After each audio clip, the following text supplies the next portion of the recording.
আসসালামু আলাইকুম। আজকে আমরা আমাদের ইঞ্জিনিয়ারিং হাইড্রোলজি ক্লাসে আমরা রেইন গেজ নিয়ে আলোচনা করব। তো রেইন গেজ জিনিসটা কি?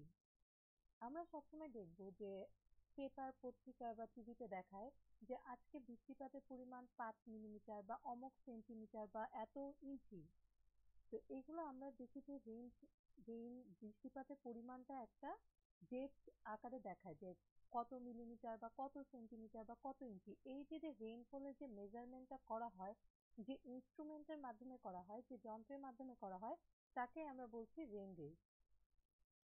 তো রেইন গেজ জিনিসটা কি? যে রেইনফল মেজারমেন্টের জন্য যে ইনস্ট্রুমেন্ট আমরা ইউজ করি সেটাকে বলে রেইন গেজ। রেইন গেজটা যখন আমরা সেটিং করব তখন আমাদের কিছু কনসিডারেশন নিতে হয়, কিছু কনসিডারেশন মেনে চলতে হয়। প্রথমটাই হচ্ছে এই রেইন গেজটা একটা ফ্ল্যাট সারফেসে স্থাপন করতে হবে। যদি উঁচু নিচু থাকে তাহলে কিন্তু রেইন গেজের জন্য অসুবিধা হবে। Next, it must be place near the ground, অর্থাৎ মাটির কাছাকাছি এটা অবস্থান করতে হবে। Then place in an open space, অর্থাৎ যেখানে ওই রেইন গেজটা স্থাপন করা হবে সেটার চারপাশে যাতে একটা ওপেন স্পেস থাকে, অর্থাৎ মিনিমাম 5.5 বাই 5.5 এর মতো একটা ওপেন স্পেস থাকে এবং 30 মিটারের ভিতরে যাতে এই রেইন ফলের 30 মিটারের ভিতরে কোনো প্রকার বাধা না থাকে। এখন রেইন গেজ দুই ধরনের হয়, একটা হচ্ছে নন রেকর্ডিং গেজ আর একটা হচ্ছে রেকর্ডিং গেজ। তো নন রেকর্ডিং গেজ হচ্ছে একটা অর্ডিনারি রেইনফল মেজারমেন্ট করা ইনস্ট্রুমেন্ট, অর্থাৎ এখানে শুধুমাত্র আমরা রেইনফল ডেট, অর্থাৎ কতটুকু পরিমাণ বৃষ্টিপাত হয়েছে সেটা ক্যালকুলেট করতে পারবো। কি পরিমাণ বৃষ্টিপাত হয়েছে, ইন্টেন্সিটি কত ছিল, বা এটা কতক্ষণ ধরে বৃষ্টিপাত হয়েছে, এগুলো আমাদের নন রেকর্ডিং গেজে আমরা এর মাধ্যমে ক্যালকুলেট করতে পারবো না, এর মাধ্যমে জানতে পারবো না। এর জন্য আমাদেরকে রেকর্ডিং গেজ ইউজ করতে হয়। তো নন রেকর্ডিং গেজের একটা উদাহরণ হচ্ছে সিমন্স গেজ। সাইমন্স গেজ এটা হচ্ছে আমার ইন্ডিয়ায় অনেক প্রচলিত। তো এটা কি, যে এখানে একটা বক্সের আকারে থাকে, একটা কালেক্টিং, একটা সার্কুলার একটা কানেক্টিং বক্স আকারে থাকে, যার উপরে এইটা ডায়ামিটার হয় 127 মিলিমিটার, অর্থাৎ 12.7 সেন্টিমিটার, এবং এর উপরে একটা ফানেল থাকে। তো এই নন রেকর্ডিং গেজটা কি, শুধুমাত্র একটা ফানেল এবং একটি কালেক্টিং বক্স থাকে, এবং এই দুইটা যন্ত্রকে একটা মেটাল কন্টেইনারের ভিতরে রাখা হয়, যে মেটাল কন্টেইনারের ডায়া হচ্ছে 12.7 সেন্টিমিটার এবং এই ফানেলের ডায়াটাও হচ্ছে 12.7 সেন্টিমিটার। এরপরে ফানেলটা একটা কালেক্টিং বোতলের সাহায্যে আহ সাথে লাগানো থাকে, এবং এই কানেক্টিং বোতলের ডায়াটা সাধারণত 7 থেকে 12 সেন্টিমিটারের মতো হয়ে থাকে। তো এই কালেক্টিং বোতলে ফানেলের কি হবে, যে বৃষ্টিপাত হলে ফানেল বৃষ্টিপাতটা কালেক্ট করবে, কালেক্ট করে কালেক্টিং বোতলে রাখবে। এরপরে আমরা ওইখান থেকে কত পরিমাণ বৃষ্টিপাত হয়েছে সেটা আমরা ওই ডেপটা আমরা মেজার করতে পারবো। তো এই এর কিছু অংশটাকে আমরা কালেক্টিং এই মেটাল কন্টেইনার থেকে আমরা একটা কংক্রিট ব্লকের ভিতরে রাখি, এবং এর কিছু অংশ মাটির ভিতরে থাকে এবং কিছু অংশ মাটির উপরে থাকে। মাটির উপরে যতটুকু থাকে তার ডেপথ হচ্ছে, তার হাইট হচ্ছে 305 মিলিমিটার বা 30.5 centimetre. The funnel discharges the rainfall catch into a receiving vessel, অর্থাৎ কি বলা হচ্ছে যে এই যে ফানেলটা কি করবে, বৃষ্টিপাতটাকে আমার ভ্যাসেলের ভিতরে, অর্থাৎ কালেক্টিং বোতলের ভিতরে প্রবেশ করাবে। ফানেলের মাধ্যমে বৃষ্টিপাতটা কালেক্টিং বোতলের ভিতরে আসবে, এবং এরপরে আমরা এই ওয়াটারটা এই কালেক্টিং বোতলে কতটুকু পরিমাণ বৃষ্টিপাত জমা হয়েছে সেই হিসেবে আমরা বলতে পারবো যে আজকে এত মিলিমিটার বৃষ্টিপাত হয়েছে।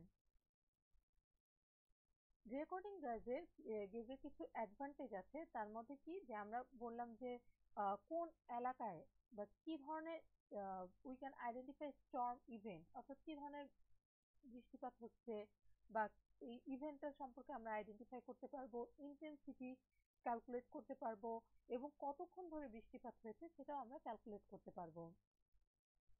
তো রেইন গেজ নেটওয়ার্ক কি, যে আমার একটা এলাকায় বৃষ্টি, এই যে মনে করেন যে একটা এলাকায় আমার বিভিন্ন জায়গায় আমি কতগুলো রেইন গেজ স্টেশন নিয়েছি, এই পুরো রেইন গেজ এতগুলো, মনে করেন যে এই যে রেইন গেজ স্টেশনটা, রেইন গেজ স্টেশন মিলে কতগুলো একটা রেইন গেজ নেটওয়ার্কের তৈরি হয়।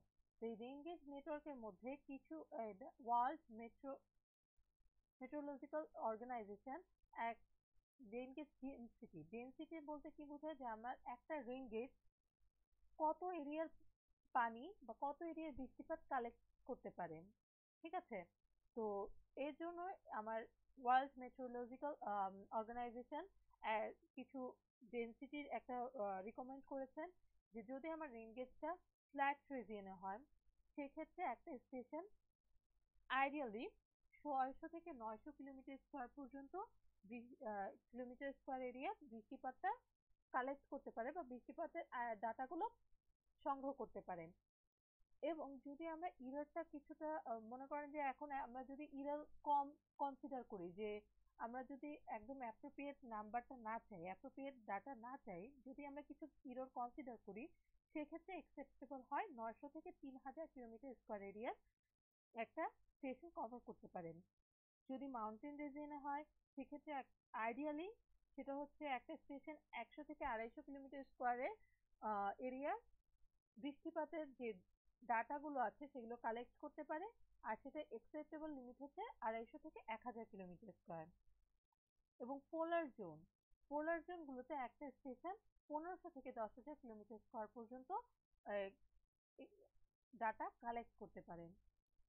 তো এখন আসি যে আমার একটা এরিয়ায় কতগুলো রেইন গেজ লাগবে, সেটা আমরা কি রেইন গেজ স্টেশন লাগবে সেটা আমরা কিভাবে ক্যালকুলেট করব? সেজন্য একটা সূত্র আছে n equals to cv by epsilon square। এখানে cv বলতে বোঝাচ্ছে coefficient of variation of the rainfall values, অর্থাৎ একটা এই যে রেইনফল ভ্যালুস গুলোর ভেরিয়েশন গুলোর একটা কোএফিসিয়েন্ট আমরা নিলাম।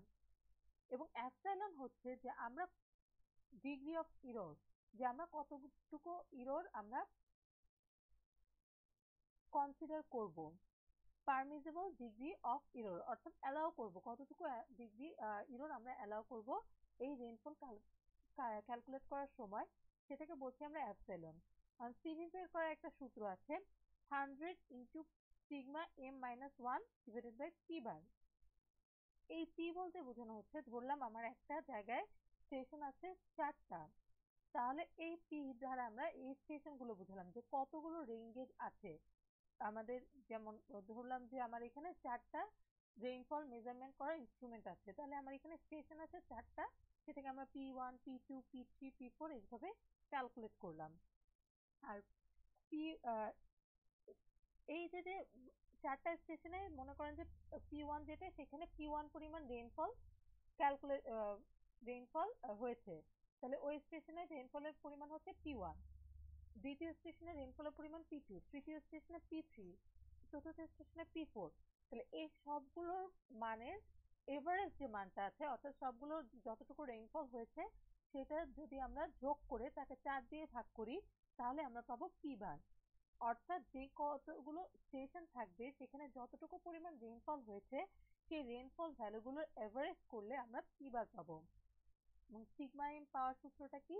সিগমা এম পাওয়ার সূত্র হচ্ছে মনে করেন যে আমার সবগুলো স্টেশনে রেইনফল হয়েছে, প্রথম স্টেশনে রেইনফল হয়েছে 80 সেন্টিমিটার, পরেরটায় হয়েছে 102 সেন্টিমিটার, পরেরটা হয়েছে 118 সেন্টিমিটার, সবগুলো যোগ করে আমি এভারেজ করলাম। তো এভারেজ করে ধরলাম যে সে আমার 90 সেন্টিমিটার মতো আমার এভারেজ বৃষ্টিপাত হয়েছে, তাহলে আমার পি বার হচ্ছে এভারেজ 90। আর পিআইটা হচ্ছে প্রত্যেকটা স্টেশনে, যেমন প্রথম স্টেশনে কি বলেছিলাম যে আমার 80 সেন্টিমিটার বৃষ্টিপাত হয়েছে, তাহলে এটা কিভাবে ক্যালকুলেট করবো? প্রথমে পিআই মাইনাস পি বার অর্থাৎ 80 মাইনাস 90 হোল স্কোয়ার প্লাস সেকেন্ডটায় বলেছিলাম কি 108 এর মতো বৃষ্টিপাত হয়েছিল, 108 মাইনাস 90 হোল স্কোয়ার।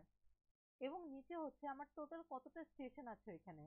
যদি আমার 6টা ইনস্ট্রুমেন্ট, যেখানে 3টে ইনস্ট্রুমেন্ট থাকে রেইনফল কালেক্ট করার, তাহলে এম এর মান হবে 3 মাইনাস 1 করে দিতে হবে 2, এইটাকে আবার রুট করতে হবে। তো সাধারণত WMO 10% পর্যন্ত ইরর ক্যালকুলেট করে, অ্যালাউ করে, 10% পর্যন্ত ইরর অ্যালাউ করে। যত আমার ইরর আমি কম অ্যালাউ করব তত আমার স্টেশনের নাম্বারটা বেড়ে যাবে। তো এখন আমরা একটা ম্যাপ দেখি। এখানে কি বলা হয়েছে যে ৬টা রেঞ্জ অফ স্টেশন আছে A B C D E F, অর্থাৎ একটা এরিয়ায় ৬টা রেঞ্জ অফ স্টেশন আছে। রেঞ্জের এখানে প্রথম এতে রেইনফল ক্যালকুলেট করা হয়েছে যে ওই এরিয়ায় ৮২.৬ সেন্টিমিটার বৃষ্টিপাত হয়েছে। বিতে ১০২.৯, সিতে ১৮০.৩, ডিতে ১১০.৩, ইতে ৯৮.৮, এফে ১৩৬.৪। এখন আমাদেরকে কি বের করতে বলেছে? Standard error. অর্থাৎ আমাদের কি দেয়া আছে? n দেয়া আছে। n সমান কত? 6, অর্থাৎ m number of station m equals to 6। এখন p বার আমাদের বের করতে হবে m এপসাইলনের সূত্র কি? cv divided by root m, যে এখানে আমরা যে প্রথমে যে সূত্রটা দেখে আসলাম n equals to cv by epsilon square. তো এখানে আমাদের ইরর বের করতে বলেছেন, তাহলে ইরর বের করার সূত্র কি? Root over n divided by cv, sorry cv divided by root over n। তো আমাদের এখন cv এর মানটা বের করতে হবে। m এর মান তো আমরা জানি, cv এর মানটা বের করতে হবে। তো cv বের করার সূত্রটা কি? 100 সিগমা ডিভাইডেড বাই রো। এখন তাহলে আমরা পি বারের মানটা বের করে ফেলি। পি বারের মান বের করার সূত্র কি? এই যে ৮২.৬ প্লাস ১০২.৯ প্লাস এইটা প্লাস এটা প্লাস এইটা প্লাস ১৩৬.৭, এই ৬টা মান যোগ করে ডিভাইডেড বাই 6 করব, করলে আমরা ১১৮.৬ পেলাম। এবার স্ট্যান্ডার্ড ডেভিয়েশন, এটা কিভাবে পাবো? ওই যে বলেছিলাম যে উপরে থাকবে আমার ৮২.৬ মাইনাস ১১৮.৬ হোল স্কয়ার প্লাস ১০২.৯ মাইনাস ১১৮.৬ হোল স্কয়ার প্লাস ১৮০.৩ মাইনাস ১১৮.৬ হোল স্কয়ার। এভাবে করে সবগুলো থেকে আমরা ১১৮.৬ কে বাদ দিয়ে ওই মানটার বর্গ করব। বর্গ করার পরে নিচে হবে 6 মাইনাস 1। এরপরে যে মানটা পাবো সেটাকে রুট করলে পাবো আমরা 35.04 সেন্টিমিটার। তো এটা আমরা সিবি এর সূত্রে বসিয়ে দিব। সিবি এর সূত্রে বসিয়ে দিলে আমরা সিবি এর মান পাবো 29.54। এখন তাহলে আমরা এখানে সিবি এর মানও জানি, রুট ওভার এম এর মানও জানি। তাহলে কি করব? আমরা সূত্রে বসিয়ে দিলে স্ট্যান্ডার্ড ইররের মান পেয়ে যাব, যে আমাদের স্ট্যান্ডার্ড ইরর ওই অঞ্চলে 12.06%। এখন সেকেন্ড ম্যাথে বলা হয়েছে যদি আমরা 10% ইরর অ্যালাউ করি তাহলে ওইখানে আমাদের কতগুলো রেঞ্জের স্টেশন লাগবে।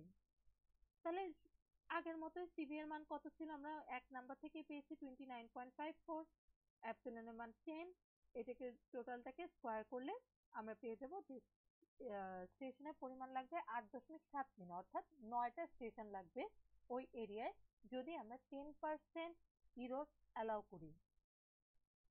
এখানে কি বলেছে দেখেন, যে calculate the optimum number of rainfall station in the catchment, অর্থাৎ অপটিমাম নাম্বার কতগুলো লাগবে, অ্যাডিশনাল কতগুলো লাগবে। অ্যাডিশনাল আমাদের অপটিমাম নাম্বার লাগছে হচ্ছে 9টা, অর্থাৎ আমাদের আরো 3টা রেঞ্জের স্টেশন এখানে স্থাপন করতে হবে যদি আমরা 10% ইরর অ্যালাউ করি। তো আজকে এই পর্যন্তই, ধন্যবাদ সবাইকে।